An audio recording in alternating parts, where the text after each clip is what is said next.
Welcome back to Roller Mark Unfiltered, broadcasting live from the National Underground Railroad Freedom Center, where Forward Care is presenting their program, Men of Courage, Men of Change. Folks, let's talk about a huge issue, and that is the mental health of African Americans. When we see a lot of these police brutality cases happening all across the country, when we see stories like the one in Arkansas where this white woman pulls a gun on 4 young African Americans who are simply trying to raise money for their athletic team, this causes traumatic issues for people of color. And so we can't act as if these things do not matter, don't exist. And in fact, remember, we had the sister who was on the subway train there in D.C. who saw the cops take down this brother who was trying to help in the case of them when they stopped a couple of African Americans. Well, she talked about her mental health and what she was dealing with and what she was going through. And so we're seeing this all the time. In fact, Avis, we even have some folks who, again, are triggered when they see videos. Some people simply can't even watch these videos when they're posted on social media because of the impact they have. There's the targeting of African Americans. In a moment, we're going to talk with a mental health expert, but we have to understand that this is a significant issue, that black people are under a level of assault in this country, Avis, unlike other people. People couldn't even watch when they see us a fictional, well, not fictional, but a representation of a true story, right? Just because of the trauma that would induce by watching what those young men went through as young boys. And so, this is a real issue. In fact, I've read that trauma itself can be passed down through the DNA. And so it's not just a one generational impact of trauma. It can be carried on from one generation to the next generation. So for many of us, given our history in this nation in terms of the traumatic experience of the slave experience, we were born already exposed to trauma. And what happens after we're here just exacerbates the situation. Kelly? No, I agree with Dr. Avis, but also people don't understand that trauma affects your entire being. It's not just a mental health issue, especially with black people, because we don't have the outlet to actually express why we're traumatized or what's going on with us mentally. It affects our physical bodies. That's why we have hypertension. That's why we have, an increased rate of stroke and heart attacks and the like. It's not just, thinking and depression isn't just in your mind. Depression is a physical thing, and anxiety is a physical thing. I've dealt with depression and anxiety. I especially dealt with it when I lived in Baltimore during the Baltimore uprising, because I could see the smoke from my apartment when things were, being set aflame. And it's interesting because I was fortunate enough to actually have a therapist at that time, but so many people aren't. So many people, especially in these inner cities like Baltimore, Chicago, DC, and the like, they don't have the means, they don't have the resources, and their local governments don't have the means and resources, or even think about having the means and resources to actually help this group of people. Right. And just because we're people of color doesn't mean that we don't have, we're not a monolith. And we need those resources as well. So let's go to attorney Enola Ayer. She's the founder and president of Community Healing Network. And Enola, this is obviously an issue that does not get the level of attention that it needs. When you talk about the level of trauma, the impact on black folks that they are under, when you talk about not just with police, but also you got white folks who are calling the cops left and right over any one little thing, pulling guns on black people. I mean, that stuff, you don't simply get over that so easily. James Baldwin said that to be black in America is to live in a state of constant rage. That is not healthy. We are in a situation where we're constantly under attack. We're constantly under a microscope. Doing anything while black can be dangerous and can often be deadly. We're in a situation where we have to stop and realize that as a group, as a community, we need to take time to heal.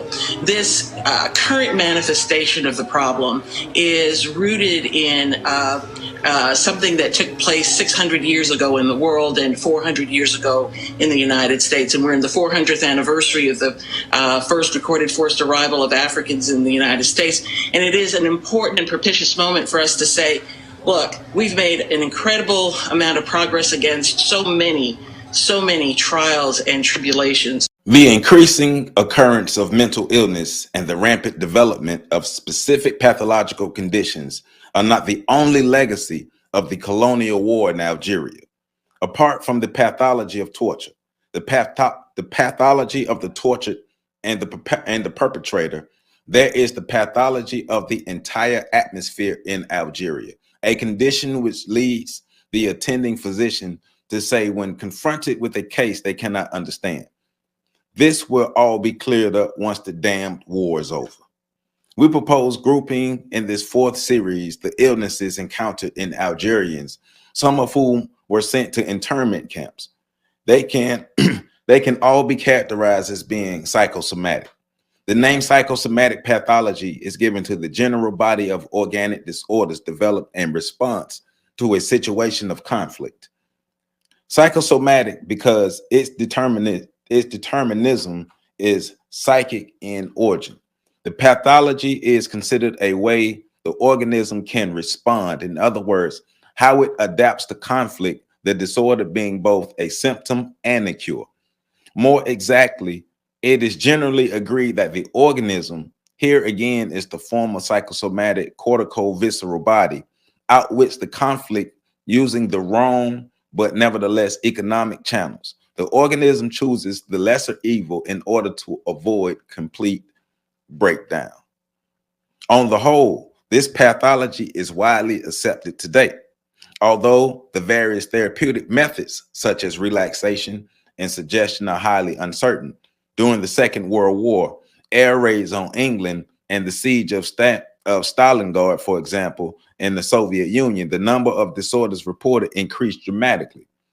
We now know perfectly well that there is no need to be wounded by a bullet to suffer from the effects of war in body and soul. Like any war, the war in Algeria has created its contingent of cortico-visceral illnesses. Except for Group G, below, all the disorders encountered in Algeria have been reported during conventional wars. We found Group G specific to the colonial war in Algeria, and we'll get to the different groups. The particular form of pathology, systematic muscular contraction, already caught our attention before the revolution began. But the doctors who described it turned it into a congenital stigma of the native and original feature of this nervous system, manifest proof of a predominant extrapyramidal system in the colonized. This contraction, in fact, is quite simply a postural concurrence and evidence of the colonized muscles and their rigidity, their reticence and refusal in the face of colonial authorities. Welcome back, welcome back, welcome back. Happy Monday. Welcome back to On the Shoulders of Giants. I am Joseph Ward, and continuing my reading of Frantz Fanon's book, Wretched of the Earth, the second half of the last chapter, War and Mental Disorders. And I picked up on page 216 under Series D, Psychosomatic Disorders.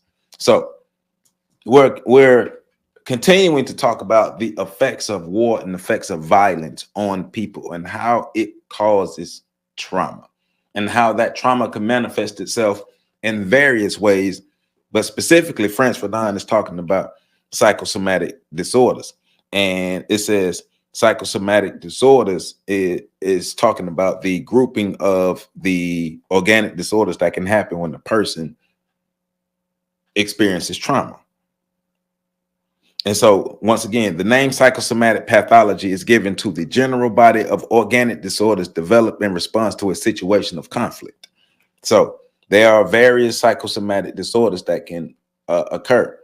Now, in this, they're going to talk about some specific ones that they found in the Algerians. But once again, we're linking this to what also has happened to us in America. And if we think about the various or even the plethora of mental illnesses that we suffer from as Black people in America, which also can translate to our health issues as well. We're unhealthy body, mind, and soul.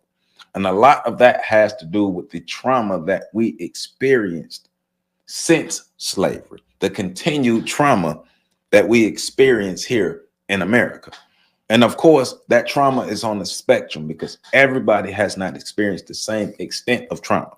But through my community work, I have been in environments where people are exposed to trauma on a daily basis. They're exposed to violence on a daily basis. And one thing that we're going to hit in this section is the colonial powers, and this is linking to what I'm talking about our situation here in Black America.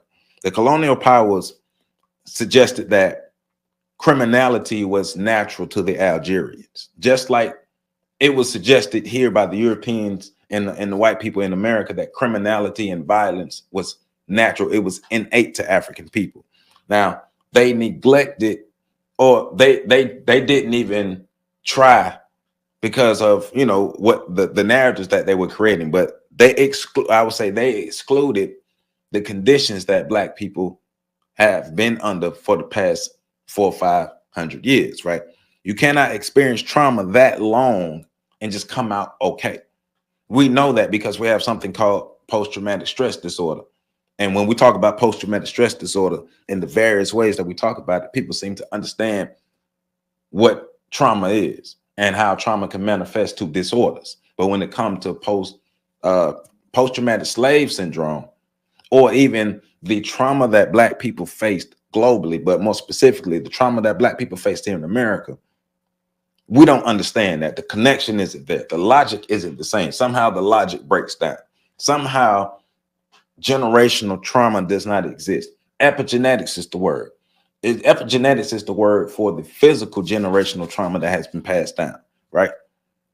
So these are the things that we're getting at within the second half of the chapter. But understand, white supremacy is the root of all of our issues. Why are we violent toward ourselves? Well, think about the environments that have been created. Black people, there are good Black neighborhoods and there are bad Black neighborhoods. Why do Black people in the good upscale Black neighborhoods, why don't they have the same amount of violence? Why don't they have the same amount of death in the good upscale Black neighborhoods as they do in the hood? They called the projects because it was a project, because they already understood that when you put these people in these conditions, oh, they will turn out bad. The turnout will be bad. And plus, you put people who are mentally ill, or people who are suffering from epigenetics and all other sort of mental disorders, you put them in these environments, and then you know the outcome because you've done the studies. You've done the experiments. That's why it's a project, because you've done the experiments, and then you complain about it. But it's the Hegelian dialectic, though. We're going to create the problem and sell you the solution, and then convince you that you are the problem. So let's pick back up page 217. At the bottom, we're talking about some of the different symptoms. So we're going to go through the different classes of symptoms, right? So psychosomatic symptoms encountered. A is stomach ulcers. Very numerous. The pain is mainly felt at night, accompanied by severe vomiting, loss of weight, melancholia, and depression. Irritability is rare. Most of the patients are very young, between 18 and 25 years old. As a rule, whenever we advise surgery, the gastrectomy was conducted twice, and each time we had to reoperate within a year. There's also B is renal colic. Here again, the pain reaches its height during the night.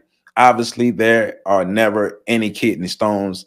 These colics can occur in 14 to 16-year-olds, but this is rare.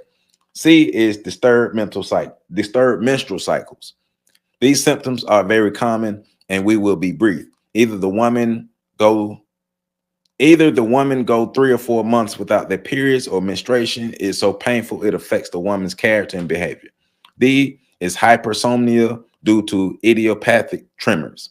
These are cases of young adults who are denied any rest, owling to tiny systematic tremors resembling Parkinson's disease. Here again, some great scientific minds might be tempted to suggest an extrapyramidal determination. E is premature whitening of hair. The hair of survivors of the interrogation center suddenly turns white in patches in specific areas or all over. Very often, this disorder is accompanied by deep asthenia plus loss of interest and impotence. F is proximal. I might say this wrong, but proximal tachycardia. The heart rate suddenly accelerates to 120 to 130 to 140 beats per minute. The tachycardia is accompanied by panic attacks, an impression of imminent death, and the end of the attack is marked by heavy sweating. So this is what G is what Franz Fanon was talking about in the opening, what I was reading to you, the systematic contraction, muscular stiffness, right? These are male patients who slowly have difficulty making certain movements, such as climbing stairs, walking quickly, or running. In 2 cases, it was very sudden. The case of this difficulty lies in the characteristic rigidity, which inevitably suggests an attack on certain areas of the brain, the central gray matter. Walking becomes contracted and turns into a shuffle. Passive bending of the lower limbs is particularly impossible. No relaxation can be achieved. Immediately rigid and incapable of relaxing of his own free will. The patient seems to be made in one piece. The face is set, but expresses a marked degree of bewilderment. The patient does not seem to be able to demobilize his nerves. He is constantly tense on hold between life and death. As one of them told us, you see, I'm as stiff as a corpse. So this is a rundown, A, B, C, D, E, F, G, a rundown of certain symptoms that they were not certain symptoms, but the symptoms that they were recognizing in the patients that they were treating or the patients that they were encountering. So once again, I'll read them again. A is stomach ulcers. B is renal colic. C is disturbed menstrual cycles. B is renal colic. C is disturbed menstrual cycles. D is hypersomnia due to idiopathic tremors. E is premature whitening of hair. F is proximal tachycardia. G is systematic contraction, muscular stiffness. So these are, like I said, these are the things that they recognize. So I'm not a mental health expert, but I know there are the common mental health disorders that we see in Black people is anxiety and depression. But of course, these are common American mental disorders, but anxiety and depression run rampant within the Black community. A lot of that is due to the environments that we exist in.